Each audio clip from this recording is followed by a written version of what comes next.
Hello, my name is Voya and welcome to My Deep Guide. And this time it is going to be a video about the TopJoy Butterfly, the 6-inch reader, just the e-reader version that has been kindly sent to me by Nuretin, one of the viewers that I've talked about extensively in the unboxing. And originally I wanted to do an in-depth review, but unfortunately I've ran out of time and I've ran out of energy because I had to prepare like a bunch of material ahead of time because I have some obligations that I have to do now in the coming month or so.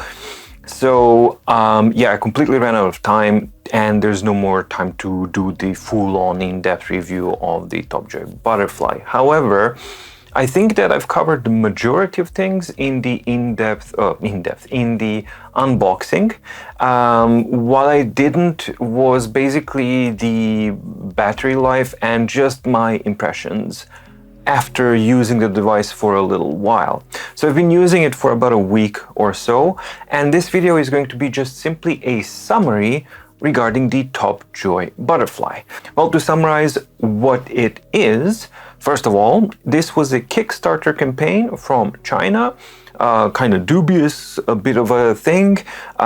They wanted to utilize the DES slurry displays, which are not e-inks. They are completely different type of technology, which is not used on any other commercial device other than the Re-Inkstone R1 as well. But those two projects are closely tied, kind of bound together. Long story short, the Kickstarter was financed for the TopJoy Butterfly. It seemed okay, but they blew past their deadlines. There were production issues. There were numerous delays for numerous reasons.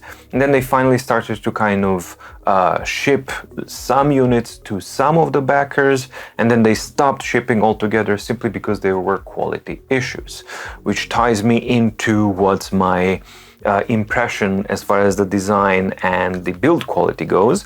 Well, the design is old. It doesn't feel modern whatsoever. There's nothing inherently wrong with the design itself, it's just that it feels quite old. I do like the little indentation that it has here for kind of holding it, but overall this is way too thick and way too heavy of a device, and just the weight of it is way too much. So it feels like a very old device. So the design is nothing really spectacular or special in any way. As far as build quality goes, this particular unit doesn't exhibit any other problems other than the occasional bubbles and the dust that was actually captured underneath the factory pre-applied screen protector. But some other units, one of the biggest problems or two biggest problems with these devices and why TopJoy stopped shipping the units is they had some glue issues, and some users reported that the glue issues turned out to be so bad that it turned the device unusable. And the second one was actually smearing and basically like stains on the screen that simply would not go away. Normally they do appear and then you do a full screen refresh and they go away. Not completely, but they do go away, most of it. But for some users, they would just kind of appear and stay there and no amount of refreshing would go away. So the quality is definitely highly questionable in TopJoy Butterfly. So it doesn't look that great, it doesn't feel that great, and it's not really built that great either.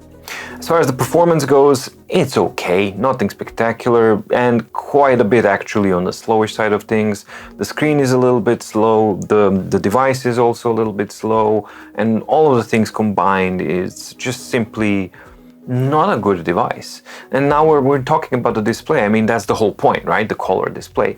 You can refer back to the unboxing video and then you can see that the display isn't really that good either. The colors are good, the colors are nice, so that part definitely is nice, but the color, the screen itself is darker than what I hoped it would be. It's basically like Galley 3 level of darkness, and this should be brighter by all means, right?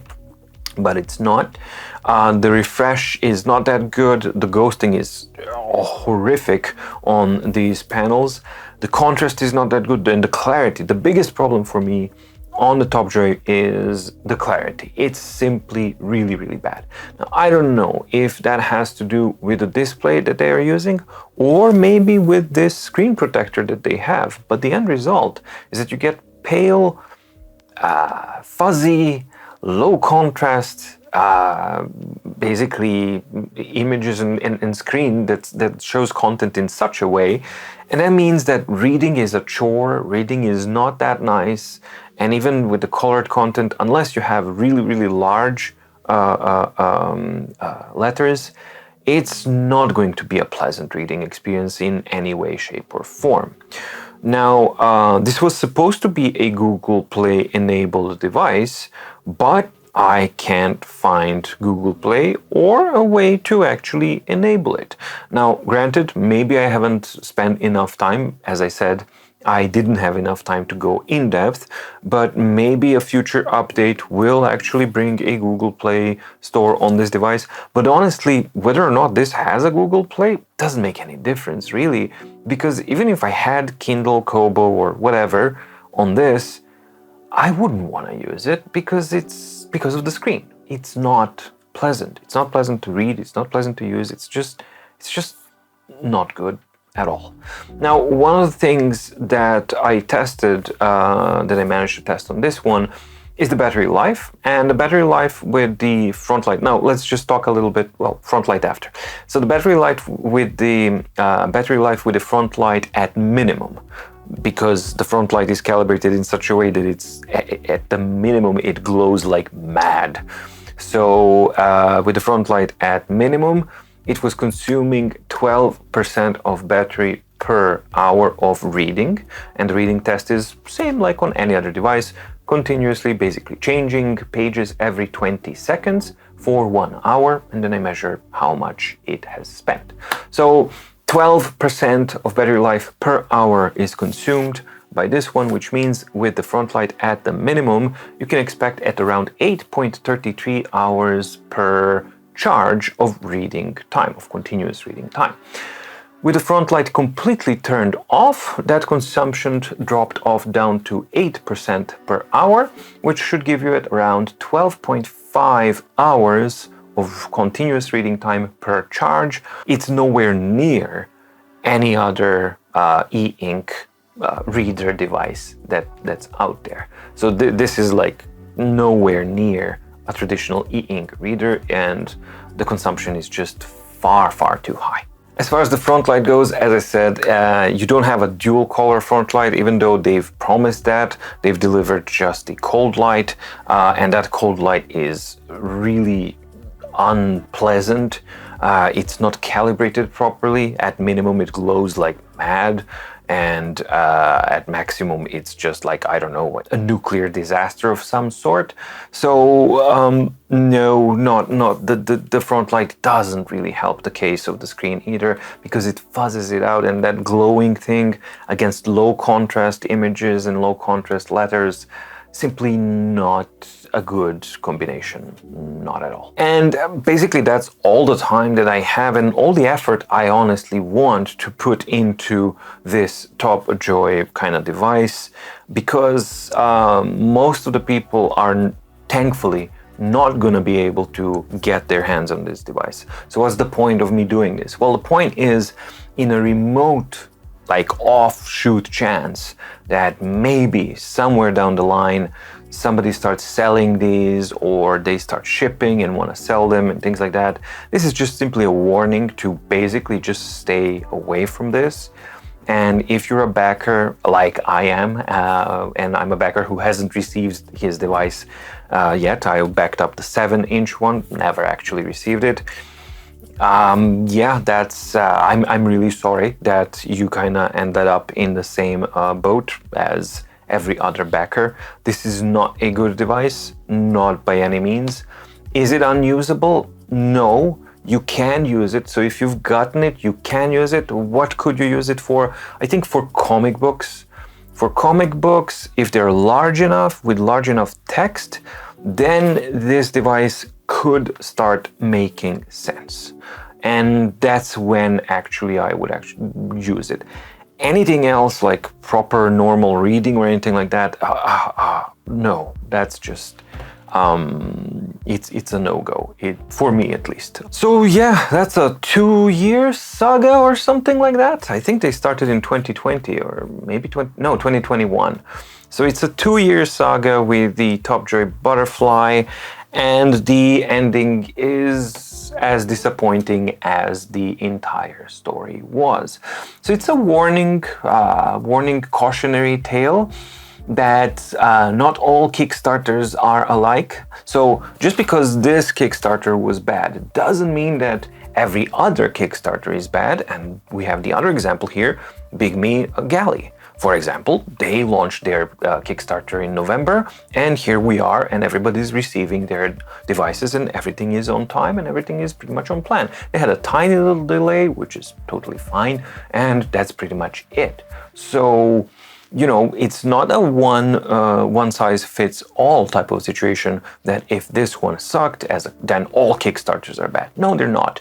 But inherently, Kickstarter carries a certain high level of risk because, you know, it is a gamble. You don't know if they are going to deliver, what they are going to deliver, when they are going to deliver, and what you're gonna, because you can't get your cash back. That's the whole point. So the cautionary tale here is, do your research before backing things up on Kickstarter and Indiegogo.